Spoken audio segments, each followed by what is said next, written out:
سڵاوتان لێبێت ئەمە وەک تیمی شارپرێس لە بەیانەوە لە گوندی لهێبانین تا دقێ ئێمە قسە دەکەم هێزەکانی پێشمەرگە و سوپای عێراقی لە ناو گوندەکە و لە دەوروبەری گوندەکە بوونیان هەیە و فەرماندەیەکانی هێزی پێشمەرگە و سوپای عێراقی پێیان ڕاگەنی کە ئەوان دەمێننەوە هێزەکەنە جێگیر دەکرێن نەرکوانە و بۆی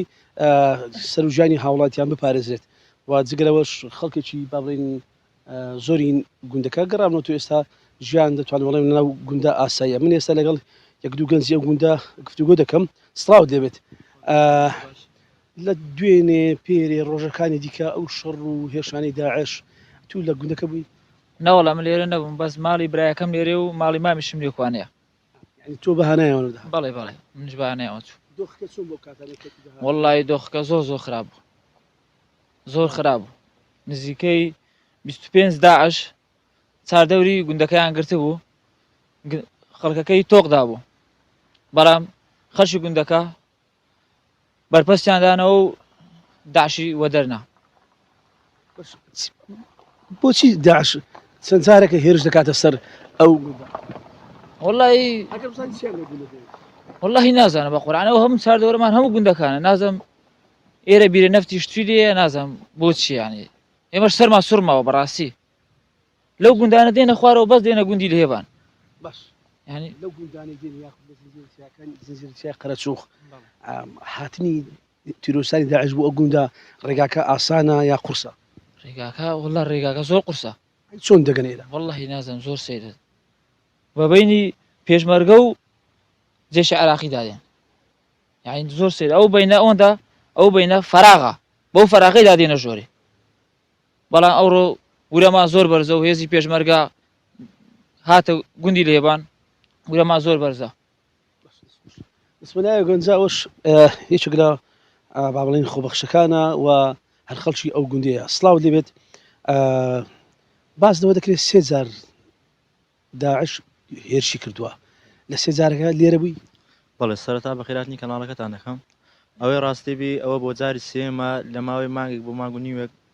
چەکدارانی داعش هێرشمانەکەنە سەر ئێمەش وەکو خەڵکی گوندی لهێبان بەرپەرچیان دێنەوە هیچ جارێک نەما هێشتونە زەرەر و زیانێکی گەورەمان پێ بگەێنن هەر جارێکێن بەڕاستی هاوکاری هاتنی داعشەکە ئەوەیە دەستی عەرەبی هاوردەی لەگەڵ تێکەدا بەستە عەرەبی ناوچەکە بەڵێ ئەیانەوێتن خاکەکەت بۆ خۆیان داژیشکەن و چاویان لە زەوی و مەڕ و ماڵات و ئەشای خەڵکی گوندی لهێبانە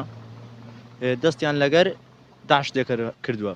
هەر بۆیەش دەڵێم دەستیان تێکەر کردووە داعش کە لە چیا قەرەچوق بۆ گوندی لهێبان نزیکەی 10 بۆ 15 کیلۆمەتر بە پێ دێتن دوێنێ شەو پێرە شێو هەواڵمان پێگەیشت وتیان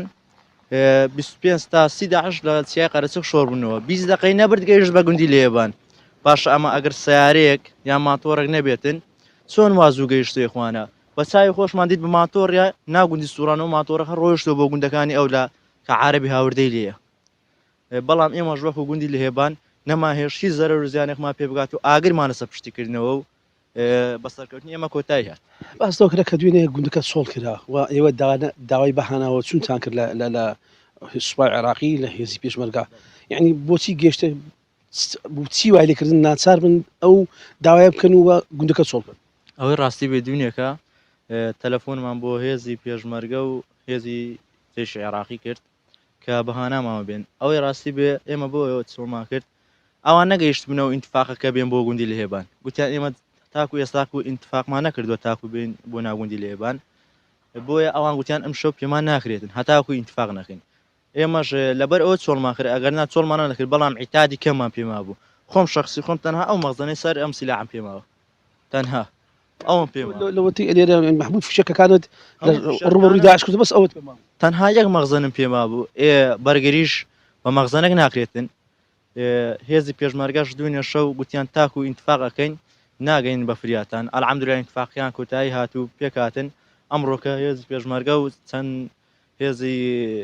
سوپای عێراق هات بوو ناگوندی لهێبان ئەلحەمدولیلا هورێمان بەرزە و خەڵکی گوندەکە مەڕ و ماڵات و هەرچی هەبوو گەڕاندیانەوە بۆ گوندی لهێبان ئێستا خەڵکی گوندەکە هەموو لێخوانە نیشتەجێت داواکاریتان چییە لە سوپای عێراقی لە هێزی وەڵای داواکاری ئێمە چییە چاوێکیان لە خەڵکی گوندەکە بێتن ئێمەش وەکو خۆمان هاوکاریان ئەەکەین بەڕاستی هەر شتێکیان پێویست بێتن خۆمان لەگەڵیان شەڕێک بێ شتێک بێتن چەکە لەگرین لەگەریان ئەچین بۆ شەڕەکە تاکو بتوانین وەک چای خۆمان ئەیان پارێزین و بەڵام ئەوانش ئەبێ ئێمە بپارێز لەگەڕ وڵاتان ئەو دیمەنانەی دەبینین ئێستا ئەوە جگە لە هێزی پێشمەرگا بەشێکن لە سوپای عێراقی هاتوونەتەوە ناو گوندەکە زارێکی دیکە بۆی ئەم گوندە بپارێزن لە خەڵک لە تیرۆریستانی داعش دەمەوێت بسمە لای ئەو مامەیە دیارە ماڵی لێرەیە مامە سڵاو دێبێ مامە جان دوونێ پێرێک کە داعش هێرشی دەکرد لێرە بوو عادی لە شێ بوون دەمەوێت بۆم باسکە بزانم مەبەستیان چی بوو چەند زار هێرشیان کرد بەسانەوە بێرە خڕکەی دەکەن خۆی هەموو دەستە دەیانێ عرب ئەو معافزی کرد کوشێ دەوێ عربی هەوردەکان میتوێخوانە بە سای خوا و مارە مەلا مستەفای بەزیادی ئەو قوتی تێکرد و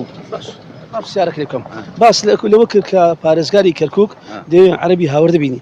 بەس ئەوانە کە هێرش دەکەن داعشیشیان نەغڵا ئەمە عربن بە ماتۆر هەموو منتیقینە هەموو ئەوە جبوون جەماعتوینە ئێستا عربن یا عرب لەگەڵ داعشەکان هێرش دەکەن بێکەوە نانەوە نازم عرب معلوم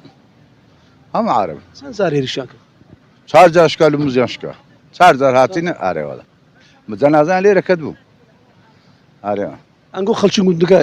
ئەوە تا شەرتانەکە بەس چەچ خۆمان خۆ خەرکی هاوکاری نەکردین ئەو ڕۆکەوە هاتینە قووەت هاتسان ڕۆژە هەر بە خۆمان لێمان داینە ئارێوەڵە خەرکی گوندی ددام سا لێیان داینە ئارێوەڵە بەس کە دەرێ ئەو شۆکە لێیان بەجێش لەبە هاتنەوە جەنازەکە بەس دۆشکەش ڕایان نەوەستا ئەو شو هەر لێی دەئێرە ئارێ فەرماندەی دوێ ئێرە چۆڵ کرا ئەو گوندا لە بەرسی چۆڵ لەبە وڵا ئیتاد توش نەبە ئیتاد نەما ڕاستی ئەری وڵا ڕاستیت پێ بێ ناوەڵا چۆری چ کەک ناوەڵا ئەتە کوردینە ناسیواکە لە ڕقە کوچۆلەکە ناوەڵا ناوەڵا برام خیمدا تا دشمن و نات ئەو لە خوای بەزیادی سەرۆک بڕیاری یاڵە بڕۆ بیانگەنێ و هاتن تازە منەتمان بە قەزمە ئەرێ وەڵا ئەمە کوردین کاکە هەموو یەکە هەمووی کورد هەموو یەکە ئەو جا ئەو دەرێ ئەو هەیە نەوە لەم حەقمان نییە بخوای ئەمە خاکەی خۆمان دەپارێزی خینی خۆمان لێر دەڕژن ئەوە هەموو ئامۆزایشینەمە هەموو ئەرێ وەڵا ئەوان هەموو لێرە بەمان ئەمە خۆم کەماندام ئەم بریلای داعشمە ئەرێ وەڵا ئەرێ وەڵا وڵاتان وەکو ئەو پێتوانێت بۆ ئەم هاوڵات باسیەوە کرد کە دانیشتووی گوندی هێبانە باز دەکەن کە با بڵێن تیرۆسانی داعش هێرش دەکەن و باز لە عربی هاوردەش دەکرێت لە دوای با بڵێن پرۆسی پاکردنەوەی تیرۆریستانی داعش بەیەک جارەکی کە ئەو کات ڕاگەیەندرا لە سەر تاسەری عێراق ئەو سنوورێ من تێدام بە بەردەوام کێشەی لەسەرا لە هێبان و سەرگەڕان لە تەنیشت ئێرەیە بە بەردەوام کوردەکان و عەرەبەکان و بەتایبەتی لە دوای 16 ئۆکتۆبرەوە ناوچەی سەرگەڕان و ئێرە بەردەوام لە نێوان عەرەبەکان و با بڵێن کوردەکان کێشەی لەسەرە